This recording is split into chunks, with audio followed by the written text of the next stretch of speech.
കൃഷ്ണായ വാസുദേവായ ഹരയേ പരമാത്മനെ പ്രണതക്ലേശനാശായ ഗോവിന്ദായ നമോ നമഃ. സർവമംഗളമംഗല്യേ ശിവേ സർവാർത്ഥസാധികേ ശരണ്യേ ത്രയംബകേ ഗൗരി നാരായണീ നമോസ്തുതേ. ശ്രീ ദുർഗായൈ നമഃ. നമ്മൾ ശ്ലോകം 5 ചെയ്ത് നിർത്തി. അപ്പോൾ അതിൽ രാജാവ് സുരഥനും ഈ കോലാവിദ്വേഷികൾ ആ ശത്രുക്കളാൽ പരാജയപ്പെട്ടു. അവർ ദൈവാധീനക്കുറവുകൊണ്ട് പരാജയപ്പെട്ടു എന്ന് പറയണം. കാരണം അവർ അത്ര ഒരു വലിയ പക്ഷേ സുരഥൻ ഒറ്റയ്ക്കായിരുന്നു. അവർ കുറേ ആൾക്കാരുണ്ടായിരുന്നു. അവർ വലിയ ബലശാലികളൊന്നുമല്ല, വലിയ സൈന്യതൊന്നും ഉള്ളായിരുന്നില്ല. പക്ഷേ എങ്കിലും കാലം നമുക്ക് വിപരീതമാകുമ്പോൾ ഒക്കെ അങ്ങനെയാണെന്ന് പറയുമല്ലോ. അതുകൊണ്ടാവാം. എന്തായാലും സുരഥൻ അവരാൽ ജയിക്കപ്പെട്ടു എന്ന് നമ്മൾ പറഞ്ഞ് നിർത്തിയല്ലേ. ഇനി ശ്ലോകം 6 വായിക്കാട്ടോ. തതസ്വപുരമായാത നിജദേശാധിപോ ഭവദ് ആക്രാന്തോ ഭൂർമഹാഭാഗ തൈസ്തദാ പ്രബലാരിഭീം. അപ്പം നമുക്ക് അതിൻ്റെ അർത്ഥം നോക്കാം. 6ാമത്തെ ശ്ലോകത്തിൻ്റെ അർത്ഥം എന്താണ്? ഈ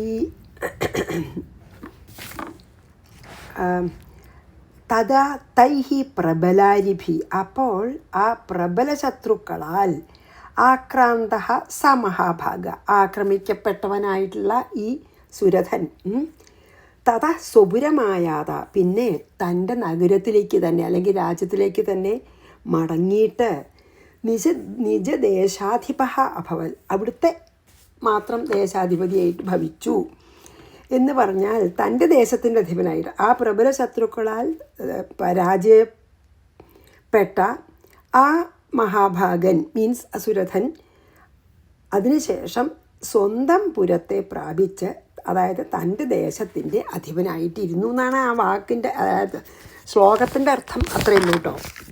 അപ്പോൾ നമുക്ക് ഈ തോറ്റ സുരഥൻ സ്വന്തം നഗരത്തിലേക്ക് പോയി. എന്തിന്? അവരിങ്ങി പിടിച്ചു കെട്ടി ഈ ശത്രുക്കളുടെ ബന്ധനത്തിൽ ആക്കി വെക്കണേക്കാ ഭേദം തൻ്റെ രാജ്യത്തേക്ക് മടങ്ങുകയാണെന്ന് വിചാരിച്ചിട്ടുണ്ടാവണം സുരഥൻ. പിന്നെ കുറച്ച് കഴിഞ്ഞപ്പോൾ എന്താ, അവർ രാജ്യവും ആക്രമിച്ചു, അതും അധീനത്തിലാക്കി. അതാണേ കഷ്ടകാലം വന്നപ്പോഴാണ് ഈ നമുക്ക് എപ്പോഴും അങ്ങനെയാണല്ലോ. അതൊക്കെ ശരിക്കും ജീവിതമായിട്ട് നമുക്ക് കമ്പയർ ചെയ്യാം ഓരോ കഥകളിലും. അതായത് കാലം നമുക്ക് എതിരാണെങ്കിൽ നമ്മൾ എന്ത് ചെയ്താലും അത് ശരിയാവില്ല അല്ലേ.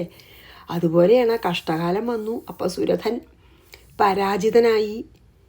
ഈ ആപത്തും സമ്പത്തും ഒക്കെ അനിശ്ചിതങ്ങളാണ് അല്ലേ. ശരിക്കും തന്നെ ഒന്നും ആപത്തുള്ള കാലം കുറച്ച് കഴിഞ്ഞാൽ മാറും. അതേപോലെ സമ്പത്ത് പറഞ്ഞാൽ എല്ലാം സുഖമായിട്ടുള്ള കാലവും കുറച്ച് കഴിഞ്ഞാൽ മാറും. ഒക്കെ അനിശ്ചിതമാണ്. ഇവിടെ ഒന്നും സ്ഥിരമല്ല. അതിനാൽ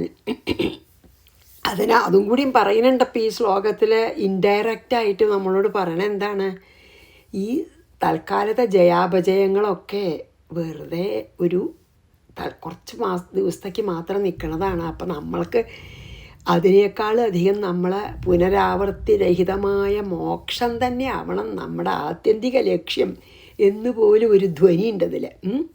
അതായത് ഭഗവാൻ എന്താണ് ഭഗവത്ഗീതയിൽ പറയുന്നുണ്ടല്ലോ, അനിത്യമസുഖം ലോകം ഇമം പ്രാപ്യ ഭജസ്സുമാം. ഈ ലോകത്തിലത്തെ അത് വേണം ഇത് വേണം എന്നൊക്കെ ആലോചിച്ച് കുറച്ചൊക്കെ ചെയ്യാം, പക്ഷെ അതൊന്നും നിത്യമല്ല എന്ന് മനസ്സിലാക്കണം. എന്നിട്ട് എന്നെ തന്നെ ഭജസ്വമാം, എന്നെ തന്നെ ഭജിച്ച് എന്നെ തന്നെ പ്രാപിക്കൂ, അത് മാത്രമേ നിത്യമുള്ളൂ എന്ന് പറയുന്നുണ്ടല്ലോ അല്ലേ.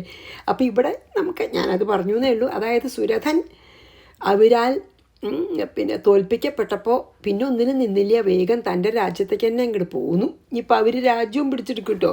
അതാണ് ഇനി 7ാമത്തേതിൽ. തതസ്വപുരമായാത നിജദേശാധിപോ ഭവൽ ആക്രാന്തോ ഭൂർമഹാഭാഗ തൈസ്തദാ പ്രബലാരിഭി. അവർ ഈ രാജ്യം ഒന്ന് ആക്രമിക്കും. എന്നിട്ട് 7ാമത്തെ ശ്ലോകം, സ്വാമാത്യൈർബലിഭിർദുഷ്ടൈർ ദുർബരസ്യ ദുരാത്മഭി കോശോബലം ചാപഹൃതം തത്രാപി സ്വപുരേ സതഃ. എന്നിട്ട് എന്തായി? ഏഴാമത്തേൽ എന്താ പറയണേ? ഒക്കെ നമുക്ക് ജീവിതമായിട്ട് കമ്പയർ ചെയ്യുക എന്ന് വെച്ചാൽ നമ്മുടെ അനുഭവങ്ങളായിട്ട് ചെയ്യാവുന്നതാണ് കേട്ടോ ശരിക്കും. തത്ര സ്വപുരേ അപി സത, അവിടെ അവനവൻ്റെ രാജ്യത്ത് വന്നിരിക്കുന്ന ദുർബലസ്യ, അപ്പം എന്താ അവനവൻ ദുർബലനായി, അവൻ്റെ കോശബലം ച, എന്താ വെച്ചാൽ കോശബലം വെച്ചാൽ എന്താ? ഭണ്ഡാരവും സൈന്യവും. അതായത് ഭണ്ഡാരത്തിലുള്ള പിന്നെ ധാരാളം സ്വത്തൊക്കെ ഉണ്ട് ഈ സുരഥന്. അതും സുരഥൻ്റെ വലിയ സൈന്യമൊക്കെ ബലിഭിഹി ദുഷ്ടൈഹി, ബലവാന്മാരും ദുഷ്ടന്മാരുമായിട്ടുള്ള ദുരയുള്ളവരും ചീത്ത മനസ്സുള്ളവരായിട്ടുള്ള മന്ത്രിമാർ, അവനവൻ്റെ തന്നെ മന്ത്രിമാരാൽ അപഹരിക്കപ്പെട്ടു. ഇനി അത് മാത്രമല്ല, ഇവർ വന്നായപ്പോൾ രാജാവിൻ്റെ ഈ മന്ത്രിമാർക്കൊന്നും അത്ര ഒരു ലോയൽറ്റി ഇല്ല, കൂറില്ല. എന്താ ഉണ്ടായത്? അതാണ് ഇപ്പോൾ ഈ ശ്ലോകത്തിൽ, ഈ 7ാമത്തെ ശ്ലോകത്തിൽ പറയണത്. അവിടെ തൻ്റെ രാജ്യത്ത് വന്നിരിക്കുന്ന ഈ ബലഹീനനായിട്ടുള്ള രാജാവിൻ്റെ ഭണ്ഡാരവും സൈന്യവും ഒക്കെ ബലവാന്മാരും ദുഷ്ടന്മാരും ദുഷ്ടബുദ്ധിയുള്ളവരുമായിട്ടുള്ള മന്ത്രിമാരാൽ വളരെ ദുരാത്മഭി പറഞ്ഞ ദുഷ്ട സ്വഭാവത്താൽ മനസ്സ് നന്നല്ലാത്തവരെ, അതാണ് ദുരയുള്ള മന്ത്രിമാരാൽ അപഹൃതം എന്നല്ലേ പറഞ്ഞ, അപഹരിക്കപ്പെട്ടു. അതായത് ശരിക്കും പറയാച്ച സുരഥന് ധാരാളം സ്വത്തുണ്ട് ഭണ്ഡാരത്തിന്. അത് ഉപയോഗിച്ച് സൈന്യത്തിന് ബലമൊക്കെ കൂട്ടാം എന്ന് വിചാരിച്ചിട്ടാണ് ഇപ്പോൾ തോറ്റോടി എന്നുള്ള ഒരു പേരുണ്ടെങ്കിലും തിരിച്ചു വന്നത്. എന്നാൽ അതൊക്കെ ആ ഭണ്ഡാരത്തിൽ ധാരാളം പൈസ ഉണ്ടല്ലോ, എന്നിട്ട് മന്ത്രിമാരുടെ സഹായത്തോടു കൂടി കുറച്ചും കൂടി ശക്തി കൂട്ടാം സൈന്യത്തിന് എന്നൊക്കെ വിചാരിച്ചിട്ടാണ്. അങ്ങനെ ഈ സൈന്യബലമൊക്കെ കൂട്ടാം എന്നൊക്കെ വിചാരിച്ചിരിക്കുമ്പോഴാണ് ആ മന്ത്രിമാരൊക്കെ ഈ ഭണ്ഡാരം കൊള്ളയടിച്ച് ഉള്ള സൈന്യത്തെയും അവരുടെ ആക്കി. അപ്പോൾ ഒരു നമ്മളിങ്ങനെ ഇപ്പോൾ ഇന്നത്തെ കാലത്തൊക്കെ ഒരു കൂ എന്ന് പറയുമല്ലോ, അതെ അല്ലേ? മന്ത്രിമാരൊക്കെ എന്നെ ഇങ്ങോട്ട് രാജ്യം പിടിച്ചെടുക്കുക, അപ്പോഴത്തെ ഭരണാധികാരി അങ്ങോട്ട് അവിടുന്ന് മാറ്റിയിട്ട് അല്ലെങ്കിൽ നാട് കടത്തിയിട്ട് അല്ലെങ്കിൽ കൊല്ലുമെന്ന് പറഞ്ഞ് പേടിപ്പിച്ച് ഓടിക്കും. ഈ ഇറാനിലൊക്കെ ഷായൊക്കെ അങ്ങനെ ചെയ്തുല്ലോ അവരുടെ ആൾക്കാരനെ ഷായെ ഫ്രാൻസിലേക്കോ എവിടേക്കോ പോയി ഒരു കൂ നടത്തി, അതായത് അവിടുത്തെ സൈന്യം. അതുപോലെ ഈ സുരഥൻ്റെ മന്ത്രിമാരെന്നെ ഭണ്ഡാരമൊക്കെ കീഴടക്കി സൈന്യങ്ങളെയൊക്കെ സ്വന്താക്കി. അങ്ങനെ സുരഥൻ ദുർബലനും പാവം ഒറ്റപ്പെട്ട ഏകാഗിയായിട്ട്, മന്ത്രിമാരൊക്കെ ശക്തിമാന്മാരായിട്ട് ഈ ദുർബുദ്ധികളായിട്ടുള്ളവർ, ദുഷ്ടതയുണ്ട് അവർക്ക്. അതുകൊണ്ടാണല്ലോ അങ്ങനെ ചെയ്യാൻ തോന്നണം. എത്ര കാലം സേവിച്ച രാജാവിനെ നമ്മൾ ഒറ്റപ്പെടുത്തി ഭണ്ഡാരവും ഒക്കെ കൊള്ളയടിച്ച് സൈന്യങ്ങളെയൊക്കെ അവർ സ്വന്താക്കണമൊക്കെ ചെയ്യണത് ദുർബുദ്ധിയുള്ളവരല്ലേ ചെയ്യുള്ളൂ, ദുഷ്ടതയുള്ളവരെ. അങ്ങനെയുള്ള അമാത്യന്മാരെ പറഞ്ഞ മന്ത്രിമാരാൽ രാജ്യവും രാജ്യത്തിലത്തെ ഭണ്ഡാരവും സൈന്യവും ഒക്കെ അപഹരിക്കപ്പെട്ടു സുരഥൻ. അത്ര ചീത്ത കാലം അല്ലേ? അപ്പം മീതയ്ക്ക് മീതെ നമ്മൾ പറയൂലോ, ഒരു കാലം നന്നല്ലെങ്കിൽ മീതയ്ക്ക് മീതെ നമുക്ക് ദുഃഖങ്ങൾ വരും. കാലം നന്നായാലും അങ്ങനെയാണ്, നല്ലത് വരും. പക്ഷെ എന്താ ഒരു ഇത് വെച്ചാൽ നമ്മൾ നല്ലത് വരുമ്പോൾ അതത്ര അറിയില്ല. അല്ലെങ്കിൽ നമുക്ക് ദുഃഖങ്ങൾ വരുമ്പോൾ നമ്മൾ എന്തെങ്ങനെ അല്ലെങ്കിൽ ഞാൻ എന്താ ചെയ്തതിനെന്നൊക്കെ നമ്മൾ ക്വസ്റ്റ്യൻ ചെയ്യും. പക്ഷെ നല്ലത് വരുമ്പോൾ വളരെ കുറച്ച് ആൾക്കാരെ ഞാനിത് അർഹിക്കുന്നുണ്ടോ, എന്തെങ്ങനെ വരാനിരിക്കെ എന്ന് നല്ലത് വരുമ്പോൾ നമ്മൾ അത്ര ആലോചിക്കില്ല, അറിയില്ല. ആ സമയം വേഗം കടന്നു പോണ പോലെ തോന്നും അല്ലേ? നമുക്ക് എന്തെങ്കിലും ദുഃഖം വരുമ്പോൾ അങ്ങനെയല്ല, എന്താ അതിങ്ങനെ വരാൻ കാരണം, എന്താ അങ്ങനെ നമ്മൾ അതിനെ ക്വസ്റ്റ്യൻ ചെയ്യാൻ നോക്കും വിധിയെ. പക്ഷെ നല്ലത് വരുമ്പോൾ പലപ്പോഴും നമ്മൾ ക്വസ്റ്റ്യൻ ചെയ്യില്ല അല്ലേ? അത് വളരെ ഇതല്ലേ. അപ്പം അതുപോലെയാണ് സുരഥൻ്റെ ചീത്ത കാലം എന്ന് പറഞ്ഞാൽ പോരാ, വെറുതെ ഇരിക്കുമ്പോൾ ഒരു പന്നിയുടെ ഇതിൽ ഉണ്ടായൊരു ഇതാണ്. ഇങ്ങനെയെല്ലാം കീഴടക്കി ആര്? ഈ നമ്മൾ സ്വന്തമാണെന്ന് വിചാരിച്ചിരുന്ന മന്ത്രിമാർ എന്നാണ് ഇപ്പോൾ ഈ 6ാമത്തെ ശ്ലോകത്തിൽ ഏഴാമത്തെ ശ്ലോകത്തിൽ നമ്മൾ പറഞ്ഞത്. അപ്പോൾ ഇനി നമുക്ക് 8ലേക്ക് പോകാം കേട്ടോ. 7 ഞാൻ ഒന്നും കൂടി വായിക്കാം. സ്വാമാത്യൈർബലിഭിർദുഷ്ടൈ ദുർബലസ്യ ദുരാത്മഭി കോശോബലം ചാപഹൃതം തത്രാപി സ്വപുരേ സദാ കോശവും ബലവും, അതായത് കോശം ഭണ്ഡാരം സ്വത്തൊക്കെ എല്ലാം അപഹരിക്കപ്പെട്ടു. ഇനി എന്താ രാജാവ് ചെയ്തതെന്നാണ് കേട്ടോ 8. തതോ മൃഗയാ വ്യാജേന ഹൃതസ്വാമ്യ സഭൂപതി ഏകാകീ ഹയമാരുഹ്യ ജഗാമ ഗഹനം വനം. തതഃ അതിനുശേഷം ഹൃതസ്വാമ്യ എന്ന് വെച്ചാൽ ഒരു സ്വാമിയുടെ എല്ലാ ചിഹ്നങ്ങളും അപഹരിക്കപ്പെട്ടവനായിട്ട്. സാധാരണ ഇപ്പോൾ രാജാവിന് കൊട ചാമരമൊക്കെ ഉണ്ടാവുമല്ലോ, അതൊക്കെയാണ് ഒരു ചിഹ്നം. അപ്പം സ്വാമിത്വം എന്ന് പറഞ്ഞാൽ രാജാവാണ് എന്നുള്ള ആ ഒരു സ്ഥാനം എന്നർത്ഥം. അതാണ് സ്വാമിത്വം. ഹൃതസ്വാമ്യ എന്ന് പറഞ്ഞാൽ ആ സ്വാമിത്വം നഷ്ടപ്പെട്ടു, അപഹരിക്കപ്പെട്ടു. ഹൃതം വെച്ചാൽ അപഹരിക്കപ്പെട്ടു. രാജാവ് എന്നുള്ള നിലയ്ക്കുള്ള എല്ലാ ആനുകൂല്യങ്ങളും നഷ്ടപ്പെട്ടവനായിട്ട് സഭൂപതി, ആ രാജാവ് മൃഗയാ വ്യാജേന, നായാട്ടിനാണ് എന്ന വ്യാജേന, നായാട്ടിന് പോവുകയാണെന്ന് നടിച്ചുകൊണ്ട് ഏകാകി ഒറ്റയ്ക്ക് ഹയം ആരുഹ്യ എന്ന് വെച്ചാൽ കുതിരപ്പുറത്ത് കയറി, ഹയം വെച്ചാൽ കുതിരയാണ്, കയറി ഗഹനം വനം ജഗാമ, ഗഹനമായ വനത്തിലേക്ക് പോയി. ഇത് വളരെ എന്താ പറയുക, സുരഥനെ എല്ലാം നഷ്ടപ്പെട്ട് രാജ്യത്ത് അലഞ്ഞു നടക്കണു എന്ന് ആരും പറയരുതെന്നുണ്ട്. അഭിമാനം ഉണ്ടല്ലോ, എല്ലാം നഷ്ടപ്പെട്ടു, പക്ഷേ ഞാൻ ഒന്നുമില്ലാതെ ഈ രാജ്യത്ത് അലഞ്ഞു നടക്കണു എന്ന് ആരും പറയരുത്, കാണരുത്, അഭിമാനം കൊണ്ട് എന്ന് കരുതിയിട്ട് എന്ത് ചെയ്തു? മൃഗയാ വ്യാജേന, അതായത് പിന്നെ നായാട്ടിന് പോവുകയാണെന്നുള്ള നാട്യത്തിൽ, അതായത് മനസ്സിൽ വിചാരിക്കണ്ടേ കുറച്ച് കാലം കഴിഞ്ഞാൽ എൻ്റെ കഷ്ടകാലമൊക്കെ തീരും, അപ്പം എനിക്ക് മടങ്ങി വരാൻ പറ്റും എന്നൊക്കെയാണ് മനസ്സിൽ. അപ്പം പിന്നെ ആ നായാട്ടിനാണെന്ന് പറഞ്ഞ് പോയാലും മോശമില്ലല്ലോ തിരിച്ചു വരാൻ. ഇവിടെ ഇപ്പോൾ ഒന്നുമില്ലാതെ ഒരു ധർമ്മക്കാരനെ പോലെ എല്ലാം അപഹരിക്കപ്പെട്ട് ഈ രാജ്യത്ത് ചുറ്റി നടന്നാലത്തെ ഒരു അവമാനം പറയാനില്ല, പിന്നെ ഒരിക്കലും രാജാവൊന്നും ആവില്ല. ഇതിപ്പോൾ നായാട്ടിന് പോവുക എന്ന് പറഞ്ഞിട്ട് അങ്ങ് പോയിച്ചോട്ടെ, എന്നാൽ എപ്പോഴെങ്കിലും ഒരു ഭാഗ്യം ഉണ്ടെങ്കിൽ കാലം തെളിഞ്ഞിട്ട് വന്നാൽ തിരിച്ച് രാജാവാം എന്നൊക്കെ വിചാരിക്കുന്നുണ്ടാവാം. അതൊന്നും ഈ ശ്ലോകത്തിൽ പറഞ്ഞിട്ടില്ല കേട്ടോ, അങ്ങനെയൊക്കെ വിചാരിച്ചിട്ടുണ്ടാവാം. എന്തായാലും നായാട്ടിനാണെന്ന് പറഞ്ഞാൽ പിന്നെ അങ്ങനെ വിചാരിക്കില്ല, ധൈര്യമുള്ളവരല്ലേ നായാട്ടിന് പോവുള്ളൂ. അല്ലെങ്കിൽ പിന്നെ മാത്രമല്ല കേട്ടോ, ഈ മോശമാണെന്ന് അവമാനമാണെന്ന് മാത്രമല്ല, ശത്രുക്കൾ ഇപ്പോൾ നേരിട്ട് അപ്പം അവരെന്തും ചെയ്യാൻ മടിക്കാത്തവരാവും. ഇപ്പോൾ അമാത്യന്മാരൊക്കെ ചതിച്ചവരല്ലേ, അപ്പം അവരിഞ്ഞി രാജാവിൻ്റെ ശല്യം വേണ്ടാച്ചിട്ട് കൊല്ലാൻ തന്നെ ഇടയുണ്ട് അല്ലേ. അതുകൊണ്ടാണ് ഒരാളെയും കൂട്ടിന് വിളിക്കാണ്ട്, ആരെയും വിശ്വാസമില്ല എല്ലാ മന്ത്രിമാരെയും, ഒരാളെയും കൂട്ടിന് വിളിക്കാണ്ട് ഒറ്റയ്ക്ക് പോയി. എന്നാൽ ആരും രാജാവിൻ്റെ കൂടെ വരാമെന്ന് പറഞ്ഞതുമില്ല. അതാണേ എപ്പോഴും നമ്മൾ കാണാറുണ്ടല്ലോ, നല്ല ധാരാളം പൈസയും അധികാരമൊക്കെ ഉണ്ടെങ്കിൽ ആൾക്കാരൊക്കെ പിന്നിൽ കൂടാണ്ടാവും. എപ്പോഴാണ് നമുക്കതൊക്കെ നഷ്ടപ്പെടണത്? അപ്പം നമ്മുടെ കൂടെ വളരെ കുറച്ച് ആൾക്കാരേ ഉണ്ടാവുള്ളൂ. അവരാണ് യഥാർത്ഥ സുഹൃത്തുക്കളോ യഥാർത്ഥ ബന്ധുക്കളോ ശരിക്ക്. പക്ഷേ ശരിക്കുള്ള റിയൽ നമ്മുടെ ലൈഫിലും അത് കാണാൻ നമുക്കല്ലേ. ധാരാളം സമ്പത്തും അധികാരവും ഉണ്ടാച്ചോട്ടെ, ഇഷ്ടം പോലെ ആൾക്കാർ പിന്നാലെ കൂടാണ്ടാവും. അത് നഷ്ടപ്പെട്ട ഒരാളുടെ കൂടെ ആരും ഉണ്ടാവില്ല. അതുപോലെയാണ് ഇപ്പം രാജാവിനുണ്ടായതേ. ഒരാളോട് ചോദിക്കാൻ തന്നെ രാജാവിന് ഇതുണ്ടായിട്ടുണ്ടാവില്ല. നിർധനനായില്ലേ, നിർധന ആര് കൂട്ടുണ്ടാവും? അതുകൊണ്ട് ഒറ്റയ്ക്ക് കാട്ടിലേക്ക് പോയി.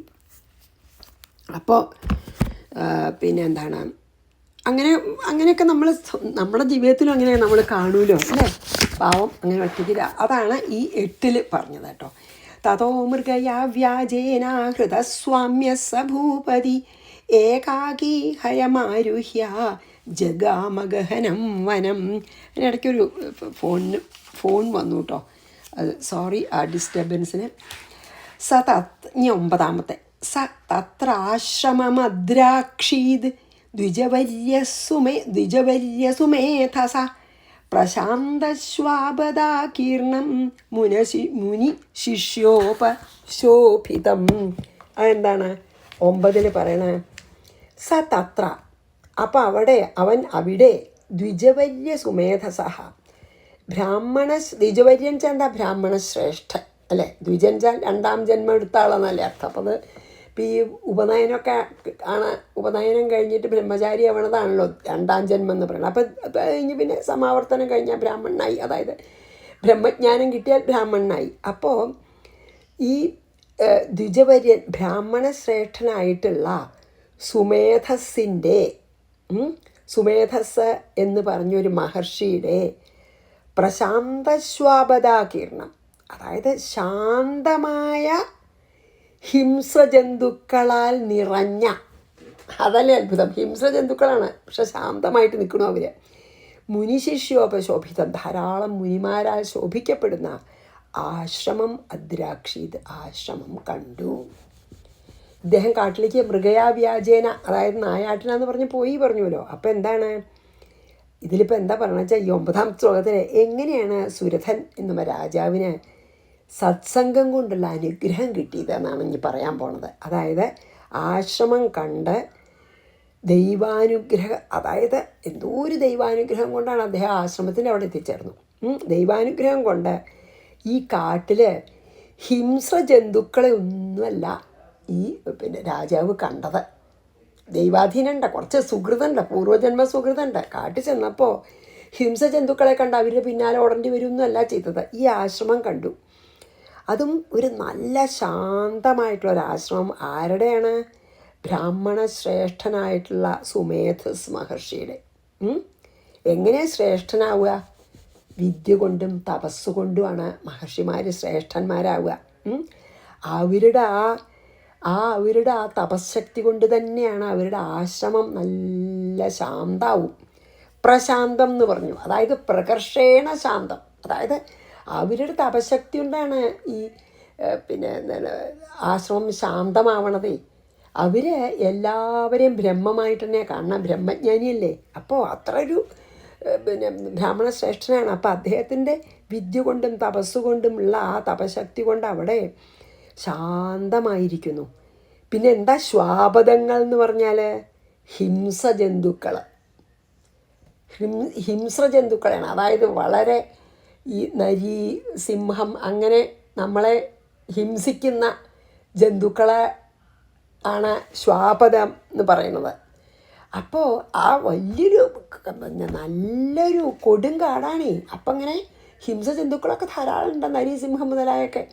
പിന്നെ അപ്പോൾ ആ മാനും പിന്നെ എന്താ പറയുക, മുയലൊക്കെ ഉണ്ടാവും ചെയ്യും അല്ലേ, എല്ലാ ജന്തുക്കളും ഉണ്ട്. പക്ഷേ ഈ മഹർഷിയുടെ തപശക്തി കൊണ്ട് അവിടെ നല്ല ശാന്താണ്. അതായത് ഹിംസജന്തുക്കൾ നിറഞ്ഞതാണെങ്കിലും മഹർഷിയുടെ തപശക്തി കാരണം മൃഗങ്ങൾ അവരുടെ പ്രകൃതിയിലുള്ള വൈരണ്ടല്ലോ, ശത്രുത, അതിനെയൊക്കെ വെടിഞ്ഞ് ശാന്തമായിട്ട് അവിടെ സഹവർത്തിക്കുന്നു. അങ്ങനത്തെ ഒരു ആശ്രമത്തിലെത്തിയത്. വലിയ വിദ്വാനാണ്, അതായത് ഈ വലിയ വിദ്വാനാണെന്ന് നമുക്ക് മനസ്സിലാവും. കാരണം മുനി ശിഷ്യോപശോഭിതം എന്ന് പറയുന്നുണ്ട്. ഒരു സാധാരണ ഒരു മഹർഷിയല്ല, വളരെ വിദ്വാനായിട്ടുള്ളൊരു മഹർഷിയാണ്. കാരണം എന്താ വെച്ചാൽ അത്രയധികം വിദ്വാൻമാരായിട്ടുള്ള ശിഷ്യന്മാർ മനനം ചെയ്യുന്ന, മുനി എന്ന് പറഞ്ഞാൽ തന്നെ എന്താ, മനനം ചെയ്യുന്നവർ എന്നർത്ഥമുണ്ട്. മുനി പറഞ്ഞാൽ മനനം ചെയ്യുന്ന, എപ്പോഴും ഇങ്ങനെ മനനവും നിധിധ്യാസനവും ഒക്കെ എന്തെങ്കിലും പഠിച്ചാൽ അതിനെപ്പറ്റി ഒരുപാട് ആലോചിക്കും, കോൺടെംപ്ലേഷൻ, എന്നിട്ട് അതിനെ ഇൻറ്റേർണലൈസ് ചെയ്യാൻ നോക്കും. അതാണല്ലോ മനനം നിധിധ്യാസനമൊക്കെ. അപ്പോൾ അതൊക്കെ ചെയ്യണവരാണ്. അതിനെന്താ കാരണം? അത്ര വലിയ ഗുരുവാണ് അവരുടെ ഗുരു. അപ്പോൾ ആ ശിഷ്യന്മാരൊക്കെ ശരിക്കും ആ ആശ്രമത്തിൻ്റെ ആ ഒരു ആംബിയൻസിനെ വളരെയധികം വർദ്ധിച്ചു. ആ പോസിറ്റീവ് ഇതിനെ വർദ്ധിപ്പിക്കേണ്ട അത്ര നല്ല ശിഷ്യന്മാരാണ്. അവരൊക്കെ പഠിപ്പിക്കണു, മനനം ചെയ്യണു. നല്ല ശാന്തവും സാത്വികമായിട്ടുള്ള അന്തരീക്ഷം അവിടെ തങ്ങി നിൽക്കണു. അതാണ് ആ തപശക്തിയുടെ ഒരു അങ്ങനൊരു സ്ഥലത്താണ് അദ്ദേഹത്തിന് എത്തിച്ചേരാൻ ആ ഒരു ഭാഗ്യം ഉണ്ടായത്. അതാണ് സത്സംഗത്തിന് ഭാഗ്യം ഉണ്ടാവുക അല്ലേ. ഒരു കാര്യം കൂടിയും പറയാമെന്ന് വെച്ചാൽ, സുമേധസ് ചാൽ എന്താ അർത്ഥം വെച്ചാൽ, മേധ ച ബുദ്ധിയാണല്ലോ. എന്തിനുള്ള ബുദ്ധി അറിയോ? മേധ. എല്ലാം മനസ്സിലാക്കണതിന് ധരിക്കുന്നതിന് സാമർഥ്യമുള്ള ബുദ്ധിയാണ് അത്രേ മേധ എന്ന് പറയുക. എല്ലാം മനസ്സിലാക്കാൻ സാധിക്കണ ബുദ്ധിയാണ് മേധ. അപ്പം സുമേധസ്സ പറഞ്ഞാൽ എന്താ? നല്ല അസല് ബുദ്ധി, ശോഭനമായ ബുദ്ധി എന്ന് എന്താ പറയേണ്ട അറിയില്ല. വളരെ നല്ല നല്ല സാമർഥ്യമുള്ള ബുദ്ധിയോട് കൂടിയവൻ എന്നാണ് സുമേധസ്സ. ആ പേരെന്നെ അങ്ങനെയാണ്. പണ്ടുള്ളവരൊക്കെ അങ്ങനെയാണ്. പേരുകൾ വളരെ അന്വർത്ഥമായിരിക്കും. വെറുതെ ഒരു പേരിടില്ല. എന്നാൽ നമ്മൾ എന്നെന്നും കാണുന്ന പോലെ സുമേധസ് എന്ന് പറഞ്ഞു വെച്ചാൽ നല്ല മേധസ്സോട് കൂടിയവൻ എന്നാണ്. സുരഥൻ നമ്മൾ പറഞ്ഞില്ലേ, വലിയ സൈന്യത്തോട് കൂടിയവൻ, അങ്ങനെയാണ്. അപ്പോൾ സുമേധസ് മഹർഷിയുടെ അവിടെയാണ് എത്തിയത്. പിന്നെ ഞാൻ വേറൊരു വ്യാഖ്യാനത്തിൽ വായിച്ചു, ഈ സുമേധസ് മഹർഷി വസിഷ്ഠ മഹർഷി തന്നെയാണ് എന്ന് ലക്ഷ്മി തന്ത്രം എന്നൊരു പുസ്തകത്തിൽ പറഞ്ഞിട്ടുണ്ട് അത്രേ, വസിഷ്ഠൻ തന്നെയാണെന്ന്. പക്ഷേ എൻ്റെ മറ്റേ രണ്ട് വ്യാഖ്യാനത്തിൽ അത് പറഞ്ഞിട്ടില്ല കേട്ടോ. ഒന്നിലങ്ങനെ പറഞ്ഞിട്ടുണ്ട് സുമേധസ് വസിഷ്ഠൻ തന്നെയാണെന്ന്. എന്തായാലും ഞാൻ ഒന്ന് മെൻഷൻ ചെയ്തു എന്നേ ഉള്ളൂ. അപ്പോൾ എന്തായി, ഇങ്ങനെ നായാട്ടിന് എന്നുള്ള വ്യാജേന പോയിട്ട് ഈ സുമേധസ് മഹർഷിയുടെ വളരെ ശാന്തമായ ആശ്രമത്തിൽ, അവിടെ ഹിംസജന്തുക്കൾ പോലും ശത്രുത വെടിഞ്ഞ് അവിടെ ഇങ്ങനെ സഹവർത്തിക്കുന്ന ആ ആശ്രമത്തിൽ എത്തിച്ചേർന്നു എന്നാണ് 9. സതത്ര ആശ്രമമദ്രാക്ഷീത് ദ്വിജവര്യസുമേധസ പ്രശാന്തശ്വാപദാകീർണം മുനിശിഷ്യോപശോഭിതം. മുനിശിഷ്യന്മാരാൽ ശോഭിക്കപ്പെടുന്നതുമായിട്ടുള്ള ആ നല്ല ആശ്രമത്തിൽ ചെല്ലാൻ സുരഥന് ഭാഗ്യമുണ്ടായി. ഇനി നമുക്ക് 10 കൂടിയും ചെയ്യാട്ടോ. തസ്ഥൗസ കഞ്ചിത് കാലം ദൂ മുനിനാഥേന സത്കൃത ഇതശ്ചേതശ്ച വിചരം തസ്മിൻ മുനിവരാശ്രമേ. തേന മുനിന സത്കൃത, ആ മുനിയാൽ പൂജിതനായ, സഹാച്ച ആ രാജാവും, അതായത് സൽക്കരിച്ചു മുനി. ഇതശ്ചേതശ്ച വിതരൻ, അതായത് അവിടെയൊക്കെ ഇങ്ങനെ സഞ്ചരിച്ചും കൊണ്ട് പിന്നെ തസ്മിൻ മുനിവരാശ്രമേ, ആ മുനിയുടെ ആശ്രമത്തിൽ കശ്ചിത് കാലം, കുറച്ചു കാലം അവിടെയും ഇവിടെയൊക്കെ ഇങ്ങനെ ആ ആശ്രമത്തിൻ്റെ പരിസരത്തൊക്കെ അങ്ങോട്ടും ഇങ്ങോട്ടും നടന്നും കൊണ്ട് അവിടെ കുറച്ചു കാലം കഴിച്ചു കൂട്ടി എന്നേ ഉള്ളൂ ഇതിൽ. അത്രയേ ഉള്ളൂ പറയാൻ. അതായത് ആശ്രമം കണ്ടപ്പോൾ തന്നെ മനസ്സിലായി രാജാവിന്, എന്തൊരു ഈശ്വരാധീനം, എനിക്കിവിടെ അഭയം ലഭിക്കുന്ന രാജാവിന് തോന്നി. അതനുസരിച്ചിട്ടാണ് അകത്തേക്ക് പോയത്. അപ്പം കടന്നപ്പോൾ ഈ സുമേധസ് മഹർഷിയെ കണ്ടു. അപ്പോൾ വളരെ സന്തോഷമായി. അദ്ദേഹം പിന്നെ വേഗം അകത്തേക്ക് വിളിച്ച് പിന്നെ വേണ്ട വിധം ബഹുമാനിച്ച് സൽക്കരിച്ചു. അപ്പോൾ എന്നിട്ട് പിന്നെ അദ്ദേഹം അകത്തേക്ക് പോയിട്ടുണ്ടാവും. അപ്പോൾ രാജാവ് പിന്നെ മുനിയാൽ ഇതുപോലെ നല്ലോണം സൽക്കരിക്കപ്പെട്ടവനായിട്ട് കുറച്ച് കാലം അവിടെ നിന്നു. അതായത് ആ മുനിയുടെ ആശ്രമത്തിൻ്റെ ഓരോ 4 പുറമുള്ള കാര്യങ്ങളൊക്കെ കണ്ട് അങ്ങടും ഇങ്ങടും സഞ്ചരിച്ചും കൊണ്ട് അവിടെ അങ്ങനെ കുറച്ച് ദിവസം താമസിച്ചു എന്നാണ് പറയുന്നത്. ഇനിയാണ് ഒരു വിചാരം വരികയാണ് മനസ്സിലേ. കാരണം അവിടുന്ന് ഇങ്ങോട്ട് പോകുന്നപ്പോൾ കണ്ട് എന്താ ഇത്ര കാലം എവിടെ ഇരുന്നിരുന്ന അതിനെങ്ങോട്ട് പെട്ടെന്ന് മറക്കാൻ നമുക്ക് പറ്റില്ലല്ലോ ആർക്കും. അപ്പം ഞാൻ വിചാരം വരണതാണ് നമ്മൾ അടുത്ത ശ്ലോകത്തിൽ കാണാൻ പോണത് കേട്ടോ. അപ്പോൾ നമുക്ക് ഈ 10 വായിച്ച് നമുക്കിവിടെ നിർത്താം. അതായത് നായാട്ടിന് പോയി, അവിടെ പോയപ്പോൾ സുമേധസ് മഹർഷിയുടെ ആശ്രമം കണ്ടു, സന്തോഷമായി, അദ്ദേഹം വേണ്ട പോലെ സൽക്കരിച്ചു. അവിടെ കുറച്ചു കാലം സുരഥൻ എന്ന രാജാവ് ചുറ്റി നടന്നു എന്ന് പറഞ്ഞ് നിർത്താം. അത് വായിക്കാം.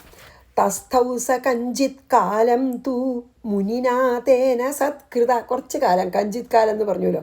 എങ്ങനെ? മുനിനാഥേന സത്കൃത, മുനിയാൽ സൽക്കരിക്കപ്പെട്ടവനായിട്ട്. ഇതശ്ചേതശ്ച വിചരം, അവിടെ എവിടെയൊക്കെ സഞ്ചരിച്ചുകൊണ്ട് തസ്മിൻ മുനിവരാശ്രമേ, കുറച്ചു കാലം അവിടെ താമസിച്ചു. കഞ്ചിത് കാലം അവിടെ താമസിച്ചു എന്ന് പറഞ്ഞ് നമുക്ക് നിർത്താം. 10ാമത്തെ എന്ന് വെച്ചാൽ ഞാൻ അധികം സമയം ആവണ്ട വെച്ചിട്ടാണ് കേട്ടോ. അപ്പോൾ ഇവിടെ നിർത്താം. അപ്പോൾ ശ്രീകൃഷ്ണാർപ്പണമസ്തു. സർവത്ര ഗോവിന്ദനാമ സങ്കീർത്തനം. ഗോവിന്ദ ഗോവിന്ദ.